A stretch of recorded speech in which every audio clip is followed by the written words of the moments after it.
네, 오늘 기쁜 날입니다. 부활의 날, 부활절.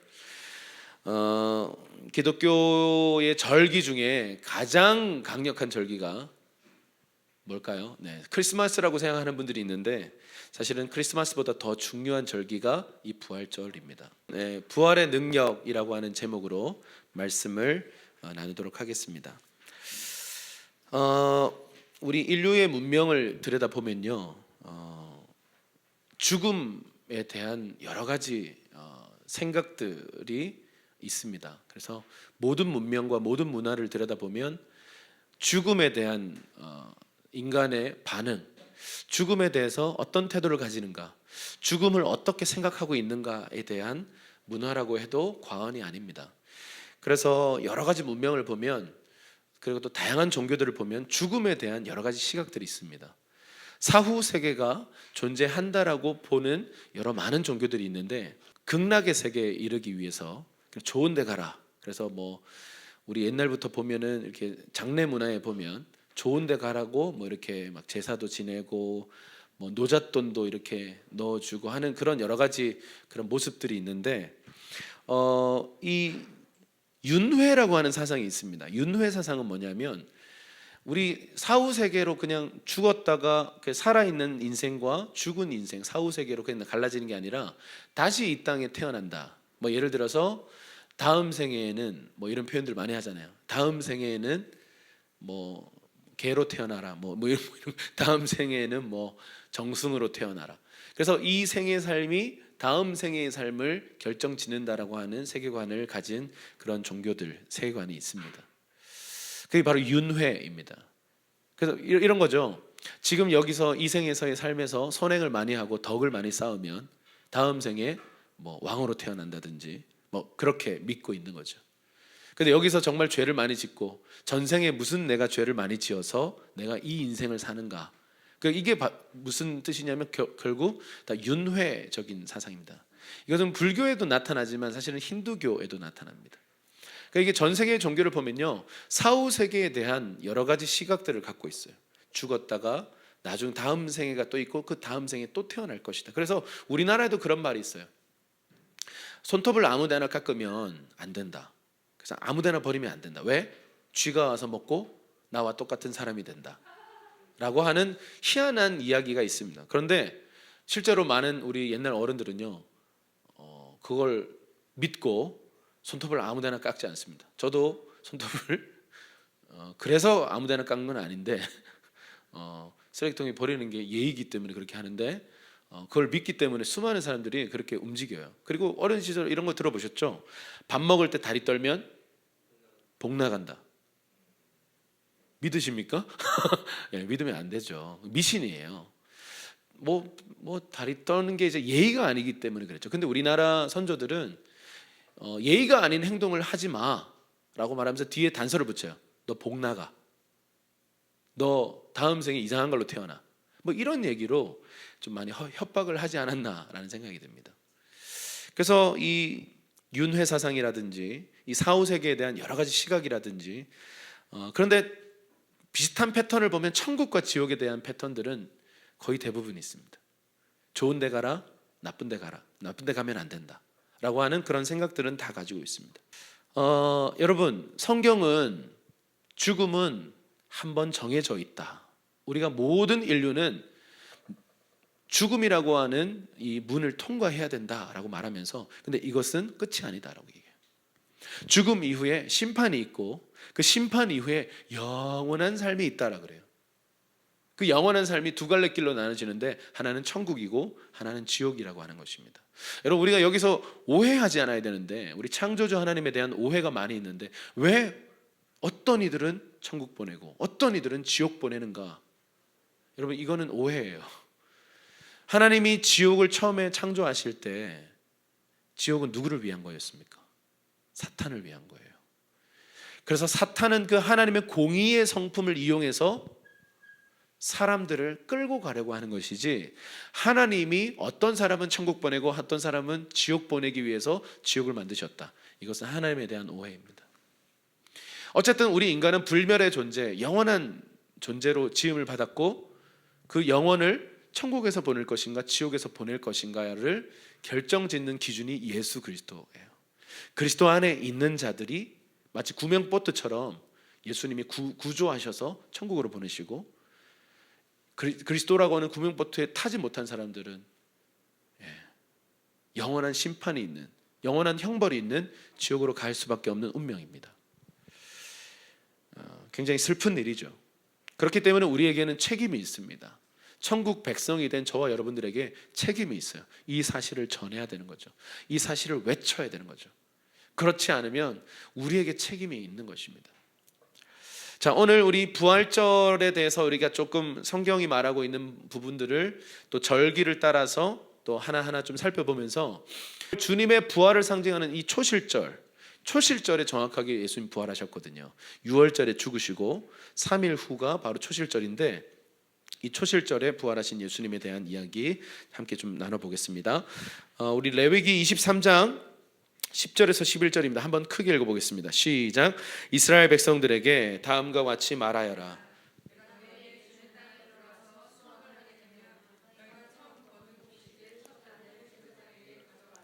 그는 그 곡식단을 여호와께서 기쁘게 받으시도록 흔들어 바치되 제사장은 안식일 다음 날에 그것을 흔들어 바쳐야 한다.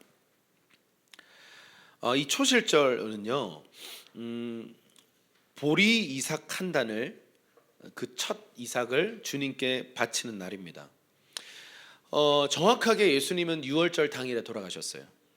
그리고 3일 만에 정확하게 부활하셨는데 그날이 초실절입니다.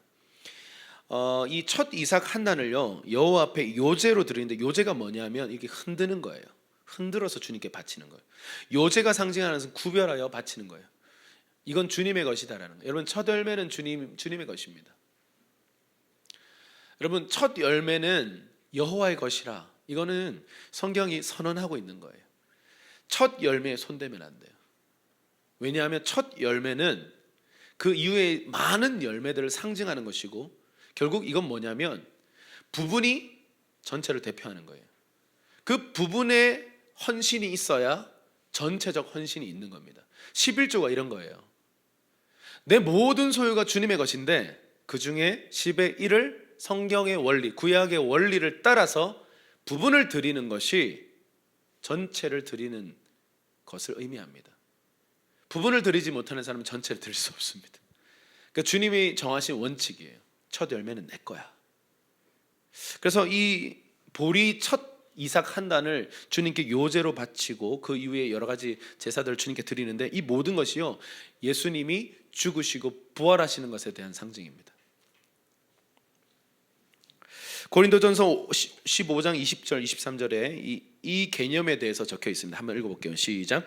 그러나 이제 그리스도께서 죽은 사람들 가운데서 다시 살아나셔서 잠자는 사람들의 첫 열매가 되셨습니다. 그러나 각각 차례대로 될 것이니 먼저는 첫 열매인 그리스도시요, 그 다음은 그리스도께서 다시 오실 때 그분에게 속한 사람들입니다. 자, 보세요. 예수님이 첫 열매로 죽으셨고 부활하셨어요.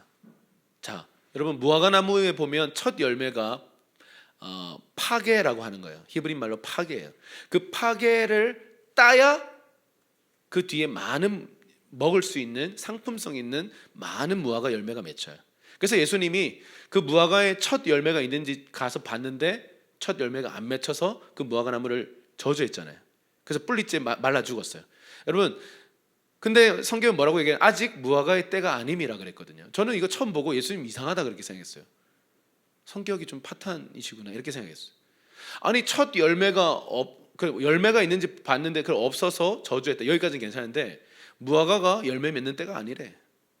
근데 여기까지만 보면 예수님 진짜 이상하다 이렇게 생각하잖아요. 근데 이스라엘의 그 무화과 나무를 우리가 이해할 필요가 있어요. 첫 열매가 안 나면요, 뒤에 열매 없어요. 그 나무는 열매 못 맺는 나무예요. 주님은 그 첫 열매를 기다리셨는데 첫 열매가 나오지 않자 그 나무를 향해서 저주하셨어요. 그 사건은요, 이스라엘의 모습을 상징하는 것이었어요. 여러분, 우리의 삶에 첫 열매가 나와야 돼요. 여러분, 어떤 사역을 하든 어떤 일을 하든 무엇을 하든지요, 첫 열매가 나와야 하고 그 첫 열매는 주님께 드려야 돼요. 왜냐하면 이 첫 열매를 따야 그 위에 많은 열매들을 맺기 때문입니다. 오늘 이 초실절은요, 첫 열매이신 예수님이 살아나신 날이에요. 그 말은 뭘까요? 이 첫 열매가 떼어지면 어떤 일이 벌어져요? 이후에 많은 열매가 맺힐 텐데 예수께서 부활하신 것처럼 믿는 모든 자들이 부활하게 된다는 거예요. 별로 놀랍지 않으십니까? 예수님이 2000년 전에 부활하신 것처럼요, 저와 여러분들이 그날에 부활하게 된다고요. 이건 어마어마한 약속이에요.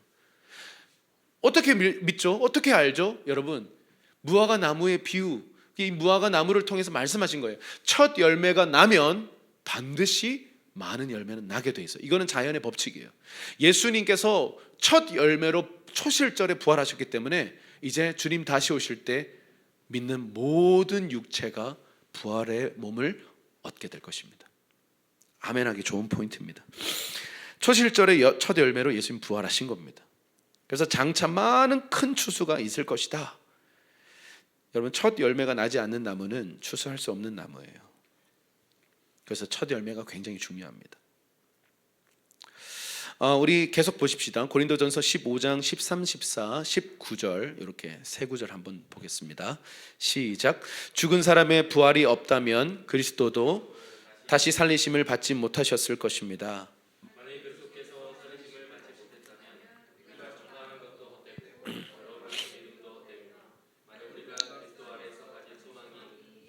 생명뿐이면 모든 사람들 가운데 우리가 가장 불쌍한 사람들일 것입니다.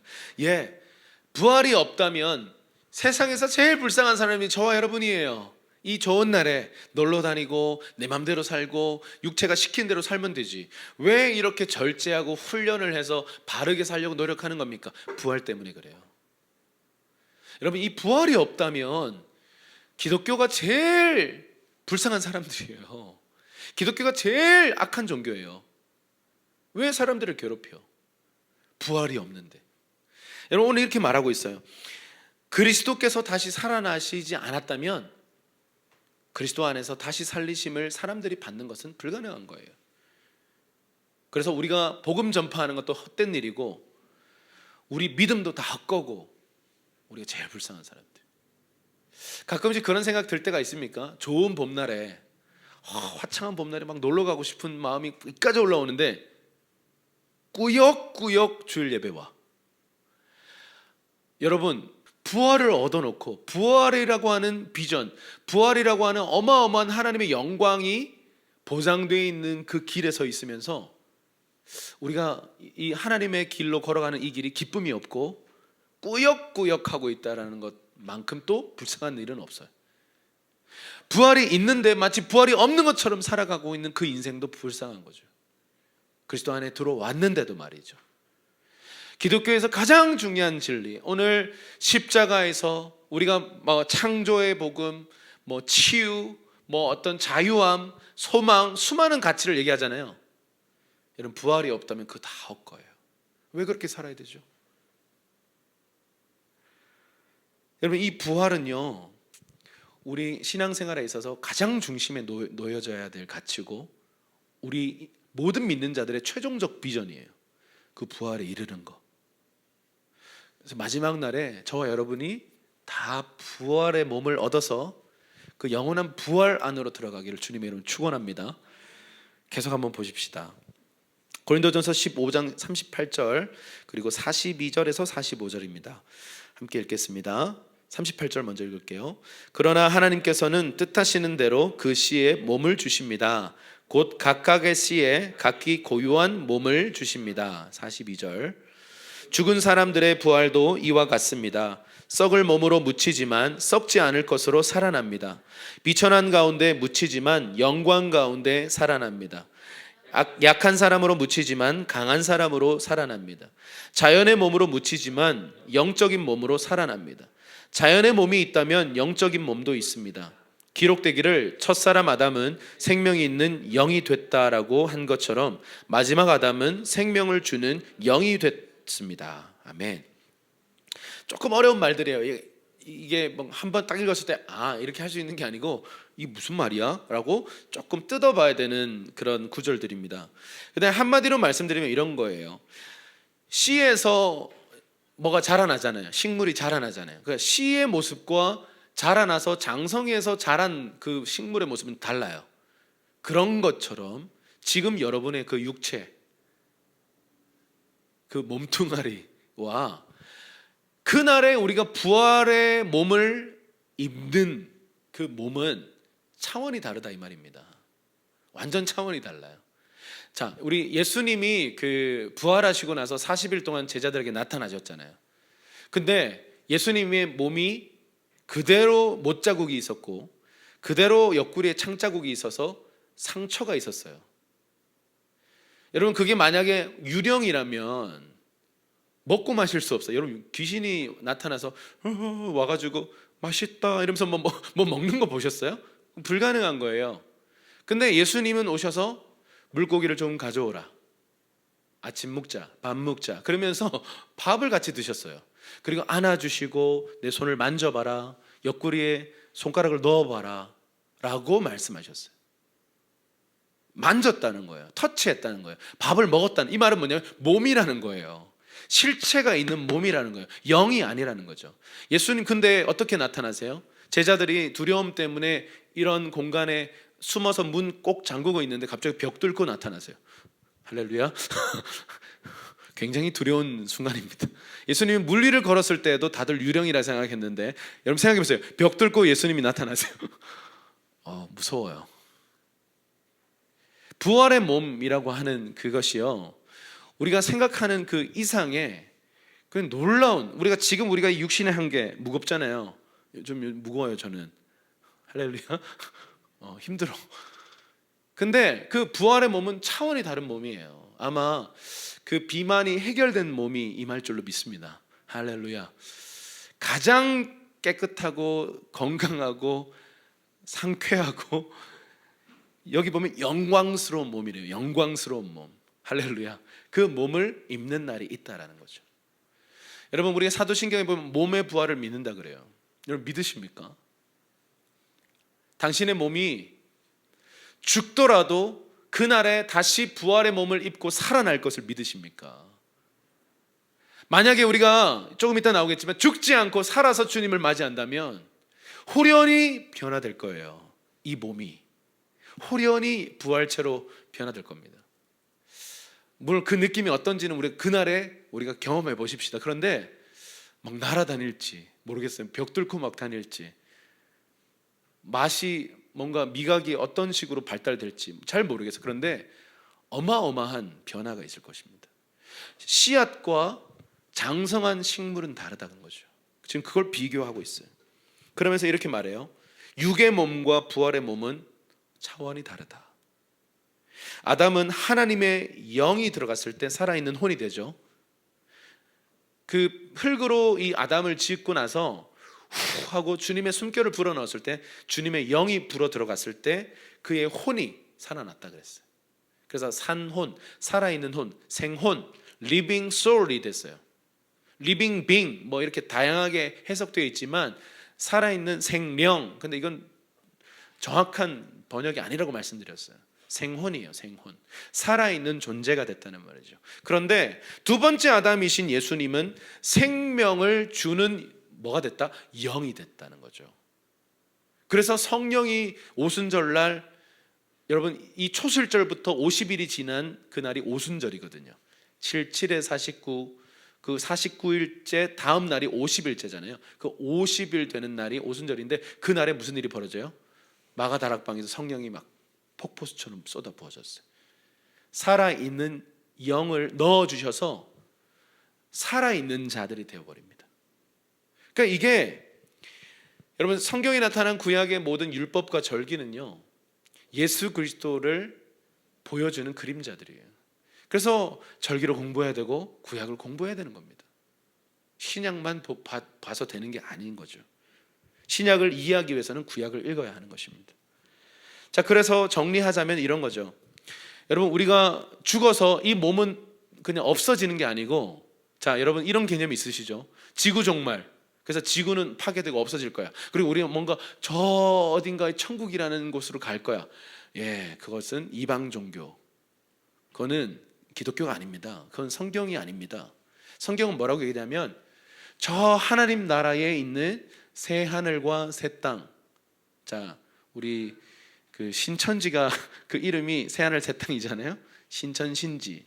그 신천지가 내려와. 신천지 그러니까 좀 기분이 안 좋네. 신천신지가 이 땅 위에 내려와서 땅이 천국이 되는 거예요. 우리가 살고 있는 이 터전이요, 완전 새로운 하나님 나라가 되어서 그게 영원으로 간다는 거죠. 주님은 이 지구를 그냥 쓰다 버리는 게 아니고요, 지구를 치유하시고 구속하시고 하나님 나라 만드셔서 여기서 영원을 보내실 것이다라는 것이죠. 똑같아요. 우리가 죽으면 끝나서 이 몸은 필요 없기 때문에 몸 함부로 다뤄도 된다. 아니요. 물론 한계는 있어요. 이 몸은 없어질 겁니다. 이 육신의 장막은 벗을 거예요. 그리고 주님이 주시는 부활의 몸을 입게 될 거예요. 그건 영광스러운 몸이에요. 이건 완전한 몸이에요. 그래서 이것을 우리가 믿음으로 바라보고 가야 된다라는 것이죠. 여 밑에 우리 한번 그림 한번 띄워주세요. 자주 띄운 그림인데 이제 여러분 이제 눈만 감아도 이 그림이 보이기를 축복합니다. 굉장히 중요한 거예요. 자, 우리가 이 영혼육, 지정의 뭐 이런 얘기 많이 했잖아요. 그런데 이 영적 세계의 원리가 이렇게 돼 있어요. 우리 인간이 영혼육으로 구성돼 있고, 자, 성막을 보면 지성소와 성소와 뜰이 돼 있고요. 또 하늘에 계신 우리 아버지여 할 때 그 하늘, 그리고 이 땅 위에 임하옵시고 할 때 이 땅, 그리고 공중은 뭐냐면 에베소서 6장에 나오는 공중 권세 잡은 자, 악한 권세가 잡고 있는 그 영역, 공중, 이렇게 연결이 돼 있어요. 자, 보세요. 먼저는 제가 그런 얘기 하잖아요. 먼저는 올라가야 됩니다. 근데 올라가려면 육신을 입은 우리가 영적 세계, 하나님의 영역으로 우리가 연결되려면 어떻게 해야 된다고요? 이 육신과 혼적인 것을 먼저는 깨트리는 법을 배워야 돼요. 그래야 무슨 일이 벌어진다고요?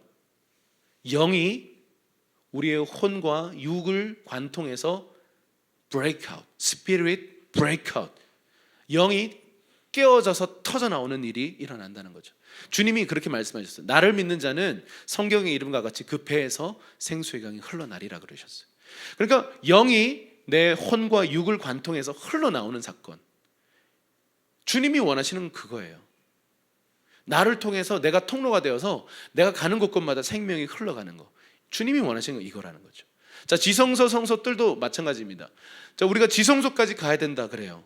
뜰만 밟고 가면 안 돼요. 성소만 밟고 돌아가도 안 돼요. 혼을 만족시키는 예배 아니에요. 이 모든 걸 깨트리고요, 영적 예배, 지성소의 예배, 주님의 영광의 예배를 드려야 된다 그랬어요. 그러려면 나를 깨트려야 된다는 거죠. 그런데 여기서 끝나는 게 아니에요. 그 지성소에 있는 그 보좌, 그 보좌로부터 흐르는 그 생수의 강물이 흐르는 곳마다 다시 살아나는 역사가 있게 될 것이다 라고 말씀하고 있어요. 여러분, 이것에 대해서 주님은 먼저 올라가고 그것이 다시 내려오는 그 하나님의 역사를 보여주셨어요. 자, 이 땅 위에 우리가 살고 있지만 하늘에 계신 우리 아버지, 그 하나님의 나라, 그 하나님의 그 보좌에 우리는 연결되어 있어야 돼요. 그래서 육을 가지고 있고 혼을 가지고 있는 우리들이 이걸 깨트리고 영으로 주님 앞에 나아가야 되는 것이죠. 그런데 거기서 끝나는 게 아니라, 여러분 주님 가르친 기도를 보세요. 하늘에 계신 우리 아버지, 하늘로 데려가 주세요 라고 기도하지 않아요. 어떻게 기도해요? 하나님의 나라가 이 땅 위에 임하여 주십시오. 성경은요, 처음부터 끝까지 이 땅을 버려라, 네 몸을 버려라, 네 몸은 악하다, 이 땅은 악하니까 이건 다 파괴시키고 천당에 널 데려갈게. 여러분, 이건 이방 종교에서 하는 말이에요. 극락의 세계를 말하는 불교가 하는 말이에요. 기독교는 그렇게 말하지 않습니다. 그래, 먼저는 올라가야죠. 연결돼야죠. 영적 세계에 연결돼야죠. 하나님과 연결돼야죠. 그리고 다시 참혹한 현실이 있는 그 땅으로 내려와야 돼요. 뭘 가지고? 하늘을 가지고 내려와야 돼요. Heaven come down. 그게 십자가예요. 십자가를 짊어지는 삶. 여러분, 하늘의 영광 본 사람이 내 정말 시궁창 같은 현실 속에 다시 가고 싶을까요? 베드로는 그렇게 가고 싶지 않았어요. 그래서 뭐라고 얘기했어요? 주여, 여기가 좋사오니 초막 셋을 짓고 여기 살고 싶습니다. 여러분 가끔 뭐 기도원이든 어떤 특별한 컨퍼런스든 어떤 특별한 예배 모임이든 하나님을 깊이 만나고 나면 떠나고 싶지 않다 이런 마음이 들 때가 있죠. 없나요? 빨리 집에 가고 싶다. 왜 이렇게 예배가 길지? 오늘따라 설교가 기네. 조용히 해. 그런 경험이 있으시기를 주님으로 축복합니다. 네. 진짜 주님 여기를 떠나고 싶지 않습니다. 막 산기도 올라갔는데 내려가고 싶지 않습니다. 여러분 인생의 진짜 환난과 풍파와 인생의 정말 절체절명의 위기 속에 들어가 보면요 그 현실에 돌아가고 싶지 않습니다. 근데 성경은 뭐라고 얘기하냐면 영광을 받냐? 네 현실로 돌아가라. 그냥 돌아가면 안 돼요. 이 영광을 가지고 돌아가요. 그게 얼마나 힘든 줄 알아요? 이상과 현실의 갭 속에서 수많은 사람들이 힘들어하거든요. 근데 이상과 갭을 하나로 만드는 유일한 길이 있는데 그게 십자가예요. 내가 죽는 거예요. 아버지의 구원을 위해서 기도하는 사람들이 많습니다. 부모님의 구원을 위해서 기도하는 사람이 많습니다. 기도 시간에 기도실 와서 막 주여 막 부르짖고 기도하는데 하나님 약속의 말씀 주시고 막 펑펑 울고 하나님 내가 속히 이루리라. 그런데 집에 갔는데 복음을 전하려고 막 갔는데 부모님이 평소보다 더 강팍해. 막 욕을 하죠. 너 어디 돌아다니는 거냐? 싸돌아다니는 거냐? 돈은 안 벌어오고 뭐하고 싸돌아다니는 거냐? 너 교회 가지 마. 복음 전하려고 갔는데 핍박이 오는 이런 현실의 그런 한계를 느끼면서 많은 사람들이 저 못하겠어요.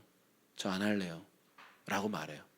그런데 여러분 십자가를 짊어지는 수많은 믿음의 사람들을 통해서요 그렇게 강박했던 분이 그렇게 기독교를 싫어하고 성경 찢던 분이 주님께 돌아오는 역사들이 정말 많이 일어났습니다. 그리고 일어나고 있고 앞으로도 일어날 것입니다. 그 사이에 십자가를 짊어진 기도의 짐을 지고 울었던 그 믿음의 형제 자매들이요 끝까지 포기하지 않고 이 이상을 포기하지 않고 그래도 구원해 주십시오. 그래도 하나님 우리 저분의 죄를 용서해 주십시오 라고 부르짖었던 그 기도가요 한 영혼을 구원하더라는 거죠.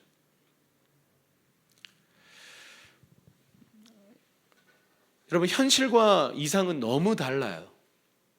그리고 우리의 혼과 이 공중 권세 잡은 자들이 있는 이 공중은요 이 두 영역을 막 어떻게든 멀게 밀어내는 거죠. 이게 이원론이잖아요. 이상 현실에서 불가능해.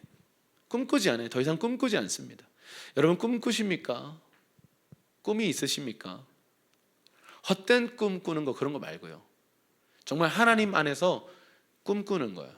지금 이 코로나 상황, 한국교회가 어려운 이 상황 속에서 성경이 약속하고 있는 바를 내 꿈으로 꾸고 계시냐는 거죠. 물론 개인적인 꿈이 있을 수도 있죠. 그 큰 그림 안에서 나의 꿈 이런 거죠. 야 요즘 시대에 무슨 개척이야. 3년 못 가. 이게 경련지 뭔지는 잘 모르겠는데 모두가 다 안 된다 걱정하고 말릴 때 성경이 말하고 있으니까요. 그리고 하나님 나를 부르셨으니까 꿈꾸기 시작한 거죠. 여기까지 왔어요 저도. 근데 제가 꿈꾸던 그 이상은 아직 만나지 못했어요. 가고 있는 길목에 있습니다. 아직 초입이에요. 요즘 계속 그 꿈을 꿔요. 비전을 바라봐요. 그리고 그 비전을 이루기 위해서 이제 구체적으로 내가 행동 지침들을 하나하나 세워가야겠다. 그러니까 꿈이 있는 사람들은 준비하게 돼 있어요. 근데 꿈이 없는 사람은 어떻게 해요? 무슨 준비를 해요? 무슨 준비를 할지도 모르는데 현실에 그냥 순응해서 대충 밥벌이 하면서 그냥 살자. 이게 뭐냐면 꿈이 없는 세대예요. 꿈이 없는 그 세대 속에 하나님이 오셔서 일하실 수가 없어요. 왜냐하면 꿈꾸지 않으니까요. 하나님이 필요로 하지 않으니까. 그리고 여러분 1960년도에 한국은 어땠습니까? 한국 전쟁이 끝나고 나서 그냥 완전 쓰레기 더미였어요. 그냥 뭐 전쟁 고아들, 과부들. 부산에 가면 국제시장 있잖아요. 그 국제시장 영화 보면은 다들 피난민들이 모여가지고 장사로 살아남으려고 막 하는데 아버지 다 돌아가셨고 큰 오빠 막 다 죽었고 그냥 막 동생들, 엄마랑 막 살아남기 위해서 그 억세고 드센 삶을 사셨던 분들. 경상도 왜 이렇게 드세요? 역사를 공부해 보세요. 아픔이 있습니다. 그렇게 하지 않으면 살아남을 수가 없었어요. 혼자 된 과부, 연약하게 삼남매, 막 팔남매들을 키우기 위해서요, 무슨 짓이라도 하셔야 했어요. 그러니까 성격이 드세질 수밖에 없죠. 그것에 대해서 비난할 수 있을까요, 우리가? 왜 이렇게 성격이 드세요? 그렇지 않으면 우리는 다 죽었어요. 다 그냥 가정들이 어떻게 됐을지 몰라요. 그렇게 드세게 어머니들이 자신의 마음이 망가지면서도, 자신의 감정을 막 짓누르면서라도 내 자식들 살리기 위해서요, 막 장사하고. 저희 할머니도 거의 평생을 배추 어떤 상회, 시장의 상회에서 일하셨는데, 그 작은 책으로요, 그 막 배추를 항상 이렇게, 여러분 그분들 진짜 전문가예요. 배추를 던지면 정확하게 받고 정확하게 놓고. 할머니가 그 삶을 사셨어요. 우리 아버지, 우리 부모님 먹여 살리려고요. 지금 생각하면 중노동이죠.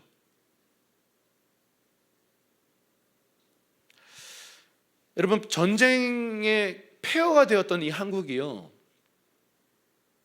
그때에 우리 한국의 그 기독교가 기도하기 시작했어요. 교회들이요, 기도하기 시작. 어떻게 기도했는 줄 아세요? 애들을 그냥 갓난쟁이, 우리 하준이보다 더 어린 그냥 신생아들요, 등에, 요즘은 포대기 안 하잖아요.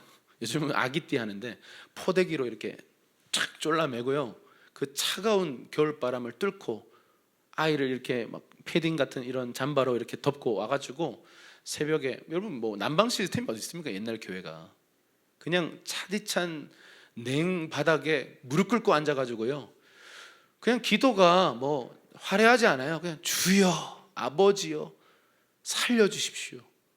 여러분 그렇게 어떻게 보면 무식하게 기도했습니다. 그러면서요, 기도하는 사람들을 통해 꿈꾸는 사람들이 일어났어요. 이 나라에 부흥을 주십시오. 우리 자식이 하나님의 사람 되게 해주십시오.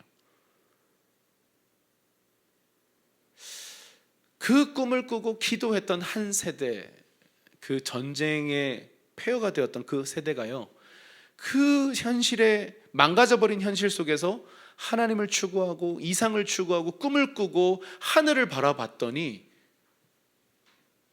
여러분 한강의 기적이라고 불리는 이 일은, 이거는 그 사회학자든 과학자든 정치가든 이러한 기적은 인류 역사상 존재하지 않는다 그래요. 40년 만에 한국이 이렇게 성장하는, 30년 만에 이렇게 일어나는 것은 불가능한 일이다. 그래서 여러분, 기도의 역사를 믿는 저와 여러분들은 하나님이 하시면 된다라는 거죠. 어쩌면 여러분, 우리는 지금 그때보다는 너무 편안한 환경과 너무 좋은 생활 속에서 살고 있습니다. 우리의 현실은 물질적으로는 그렇게 힘들지 않습니다. 그때에 비해서요. 그때 진짜 아무것도 없어요. 지금 우리 난민들처럼요, 빵 한 조각이 정직하게 없습니다라고 우는 그분들의 영상을 보면서, 자녀들이 있는데 이 아이들 좀 제발 좀 데려가 주세요. 이 아이들 지금 굶어 죽을 지경입니다. 정직하게 여러분에게 말씀드리는데 빵 한 조각이 집에 없습니다. 도와주십시오. 자기 얼굴 다 드러내놓고 모자이크 처리 안 하고요. 지금 코로나 때문에 지금 난민들 안에서 이런 일들이 일어나고 있어요. 우리나라가 그랬어요. 쓰레기 파먹고, 미군들 지나가면 초콜릿 얻어 먹으려고 되지도 않는 그 영어하고, 그렇게 살아왔던 우리 한국, 거지 같았던, 쓰레기 같았던 이 한국이 이렇게 발전했어요. 꿈꾸는 사람들 때문이에요. 근데 오늘날 이렇게 잘 살게 되었는데 꿈꾸는 사람들이 없어져요. 현실이 힘들어지기 시작했거든요. 취업이 안 되고 안정적인 삶이 흔들리기 시작하고, 그래서 많은 사람들이 이전의 가치와는 다른 가치를 가지기 시작했습니다. 한국 교회는 퇴락하기 시작했고, 기도하는 교회는 사라져가고, 기도하는 그리스도인들은 점점 사라지고 있습니다. 이때에 우리가 이게 점점 증폭되다가 코로나라고 하는 이 상황을 우리 맞이했어요. 그리고 오늘 부활주일이에요. 여러분, 주님의 관심은요, 우리 몸에 있어요. 이 땅에 있고 이 물질 세계에 있어요. 그 세계 속에 그 하늘에 있는 그 이상요, 그 영의 세계에 있는 그 황홀함요, 그거를 끌어내릴 사람들이 필요한 거예요.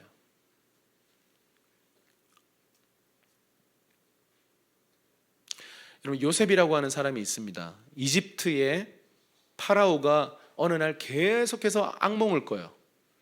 계속 악몽을 꾸는데 해석이 안 되는 악몽인데 반복되는 악몽이에요. 그래서 파라오가 너무 근심에 잠겨서 그 이집트에 있는 그 마술사 같은 사람들을 다 불렀어요. 현자들을 다 불렀는데 아무도 해몽 못해요. 이 꿈을 해몽하고 싶어서 수소문을 하다가 요셉을 알게 됐어요. 그 요셉을 불러서 요셉에게 얘기했더니 요셉이 이게 하나님이 주신 꿈입니다 라고 말하면서 그걸 다 해몽해요. 그러니까 하늘에 있는 그 지혜를 가지고 이 땅에 부어진 어떤 계시를 해석하는 거예요. 그러니까 파라오가 이를 신뢰하기 시작하고, 그러면 이런 거예요. 이집트에 7년의 풍년이 있을 것이고 7년의 흉년이 있을 것입니다. 먼저는 7년의 풍년, 이후에 7년의 흉년이 있을 것입니다. 그런 꿈이라는 거예요. 그 꿈 자체가 미래에 대한 예측을 하나님이 파라오에게 주신 거예요. 그런데 그럼 어떻게 해야 되냐? 이 땅에 있는 사람들은요, 이 땅에 머리를 막 계산을 굴려도 이걸 어떻게 감당해야 될지 모르는 거예요. 여러분, 지금 우리 정부가 얼마나 고생 많이 했겠어요. 나름대로. 대구 지자체도 얼마나 사실 엄청난 욕을 먹고 있죠. 이런저런 비판을 듣고 있는데 가만히 생각해 보면 얼마나 힘들었겠어요. 이 상황을 해결하기 위해서, 수습하기 위해서 막 매일 브리핑하고 매일 회의하고, 어떻게 보면 굉장히 힘들었을 거예요. 왜요? 이 땅의 지혜는 한계가 있거든요. 근데 하늘의 지혜, 다시 말해서 하나님의 음성을 듣고 하나님의 지혜를 가진 요셉이라고 하는 사람이 딱 나타나니까요, 그 계시를 풀어줄 뿐만 아니고 전략까지 나타나는 거예요. 이렇게 해서 저렇게 하고 저렇게 해서 이렇게 하시면 될 것 같습니다. 그랬더니 저 지혜에 대해서 처음 보는 성견지명이고 엄청난 탁월한 지혜인 거죠. 저 인간 누구지? 이렇게 되는 거예요. 그래서 내가 너를 총리로 삼노라. 네가 그 일을 준비해라. 여러분, 이게 예배자예요. 이게 크리스천이에요. 내 머리를 굴리고 내 계산을 굴려서 이 땅에서 우승한 인재 되는 거 아니에요. 그건 크리스천들의 부르심이 아니에요. 하늘을 맛보고 영생을 맛보고 하늘의 지혜와 하늘의 전략을 다운로드 받아서요, 세상 가운데 펼쳐놓는 사람, 그게 크리스천입니다. 아멘이십니까? 우린 그래서 이 땅의 현실, 여기서 절망하고 쓰러지고 포기하는 인생이 아니라는 거예요. 우리의 눈을 하늘로 돌려서요, 그 하늘에 있는 그 비전과 하늘에 있는 전략을 가지고 이 땅 위에 펼쳐놓은 우리 요셉이 어떻게 했습니까? 7년의 흉년 동안 뭐 해요? 곡식을 최소한만 쓰고 다 저장하세요. 그래서 어마어마한 곡식 창고를 짓잖아요. 어마어마한. 그래서 7년 풍년 동안 곡식 창고가 가득 찰 정도로 어마어마한 양의 곡식을 저장해요. 그리고 흉년 기간 동안 사람들에게 조금씩 분배합니다. 근데 이게 어느 정도로 탁월한 전략이었냐면요, 7년 흉년이 왔을 때 고대 근동, 이집트를 중심으로 모든 근동 국가들이 다 굶어 죽어가는 거예요. 엄청난 굶어 죽는 역사가 일어났어요. 근데 다들 어떻게 해요? 이집트에 와서 도움받는 거예요. 그때 누가 도움을 받으러 와요? 야곱의 가족이 굶어 죽게 생겼으니까 와서 곡식 좀 타가려고 하는 거예요. 그때 이 모든 거의 리더가 누구였어요? 요셉이었잖아요. 그렇게 만났잖아요. 하나님은요, 오늘 이때에 요셉과 같은 자들을 찾고 계십니다. 아멘이십니까? 하늘의 지혜를 소유하고 하늘의 지혜를 가지고 하늘의 전략을 가지고 이 땅 위에 하늘을 펼쳐놓을 자들, 그 사람들은요, 십자가의 사람들이에요. 부활의 사람들이에요. 여러분, 오늘 이 부활절을 맞이하면서 뭔가 단순히 그냥 부활의 의미를 설명하는 것뿐만 아니라 지금 이 시즌에 하나님이 찾으시는 요셉으로 저와 여러분이 일어나기를 주님의 이름으로 축원합니다. 그래서 오늘 이 그림이 우리의 마음판에 새겨졌으면 좋겠어요. 그 어떤 종교도요, 하늘이 땅으로 내려오는 거 없어요. 여러분, 비교 종교학 공부해 보세요. 모든 종교에는요, 다 땅의 현실을 부정하고 저 천당의 세계로 가는 거지, 그 천당을 땅 위로 끌어내리는 거, 신이 인간이 됐다는 거 없어요. 그 어떤 사상에도 없다고요. 반신반인이 나타나긴 해요. 근데 목적이 뭔지 아세요? 신이 되려고 하는 거지, 신이 인간이 된 사건은 기독교가 유일해요. 말씀이 육신이 되어 우리 가운데 거하셨다는 이 표현은요, 전 세계에서 인류 역사에서 처음 등장하는 이상한 도예요. 이게 뭐지? 이게 왜 그래야 되지? 왜 사람이 신이 되는 게 아니라 신이 사람이 되는 거지? 뭐지? 이렇게 가는 거예요. 방향을 바꿉시다. 높아지려고 하지 말고 낮아지려고 하십시다. 계속 끊임없이 높아지려고 하는 이 세상 속에서 도리어 자기를 낮추어 겸손의 자리로 내려가기로 결정하는 사람들, 요셉과 같은 사람들, 그 사람들에게 하늘이 다운로드 돼요. 아무한테나 다 하늘이 다운로드 안 됩니다. 하늘의 전략 아무나 받을 수 있는 게 아니에요. 겸손한 사람들, 기도의 사람들.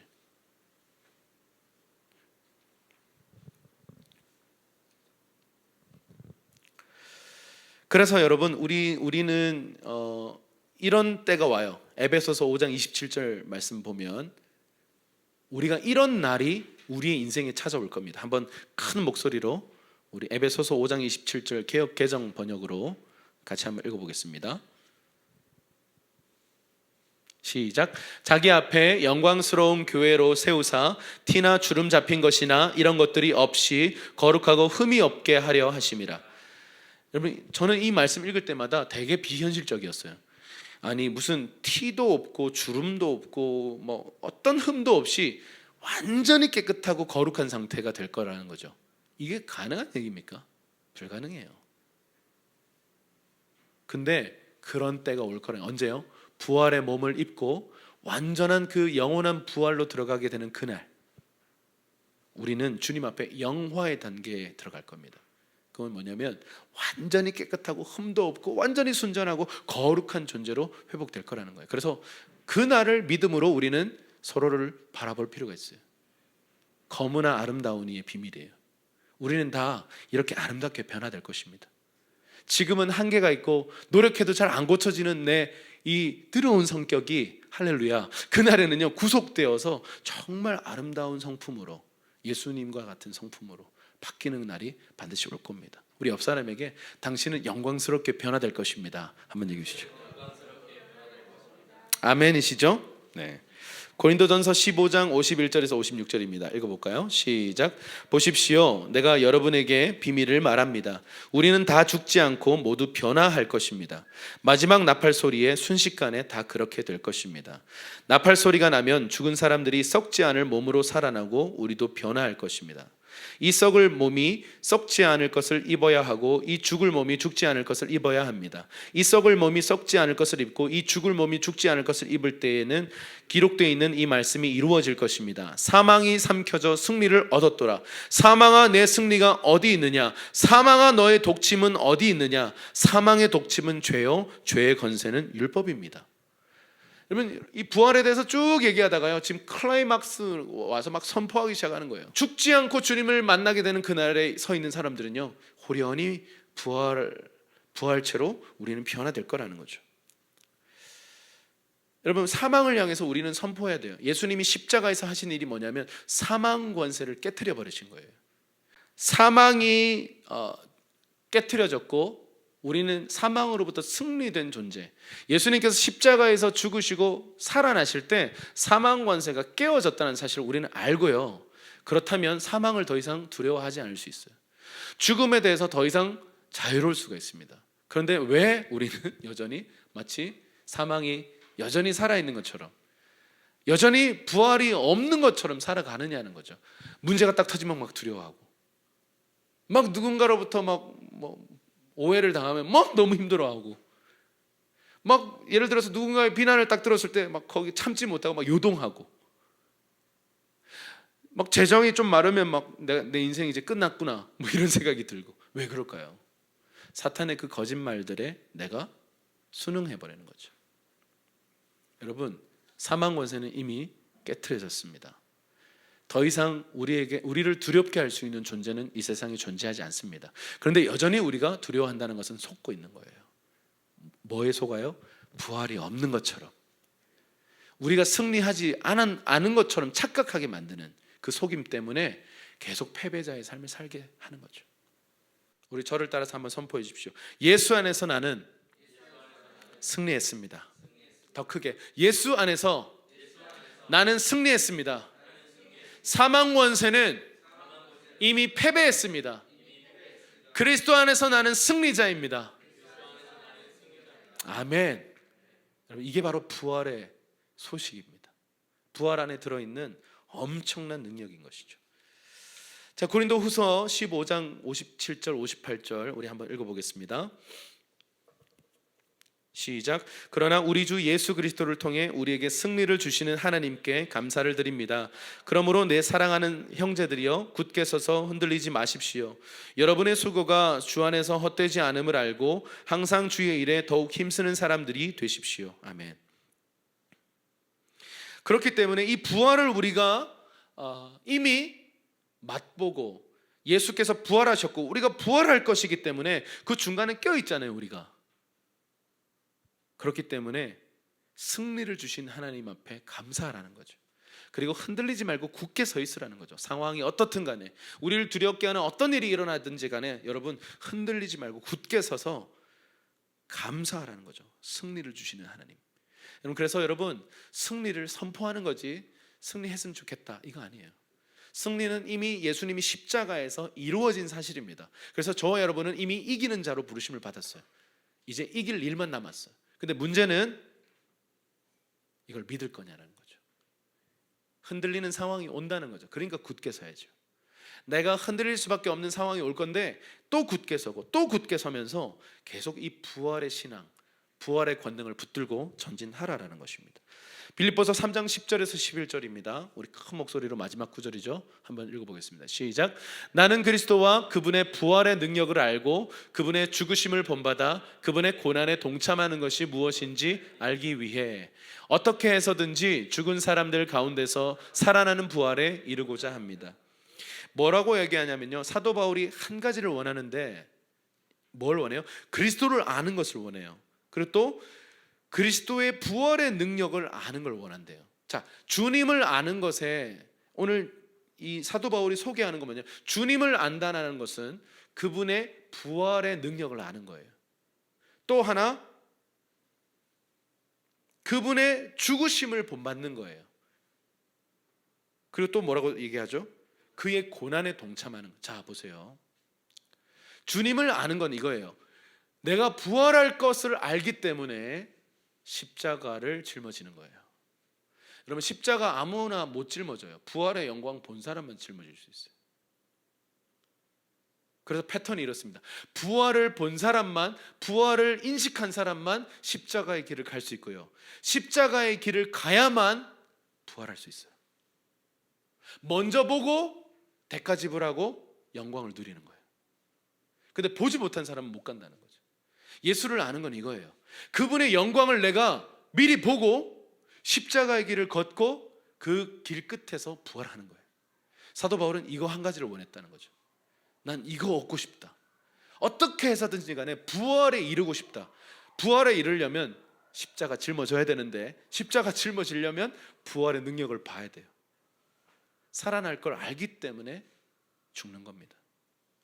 여러분 생각해 보세요. 살아나는 거 없이, 아무런 보상 없이 그냥 죽어라 죽어라 죽어라, 그런 종교는 폭력이에요. 그런데 네가 죽으면 내가 일할게, 네가 죽으면 내가 다시 살릴게, 네가 죽어지면 내가 생명을 줄게. 여러분, 이게 기독교입니다. 오늘 부활절을 맞은 저와 여러분들이 이 부활의 능력을 미리 보고 믿고 이것과 전혀 반대되는 십자가의 길을 걷고 그 길 끝에서 이미 죽었던 성도들, 역사 가운데 이미 죽어서 잠자고 있는 성도들과 주님의 천사장의 나팔 소리와 수많은 허다한 무리들과 다 같이 일제히 부활하여서 주님과의 그 영원한 생명 안으로 들어가는 천국의 삶, 영생의 삶 살아가기를 주님의 이름으로 축복합니다. 함께 기도하죠.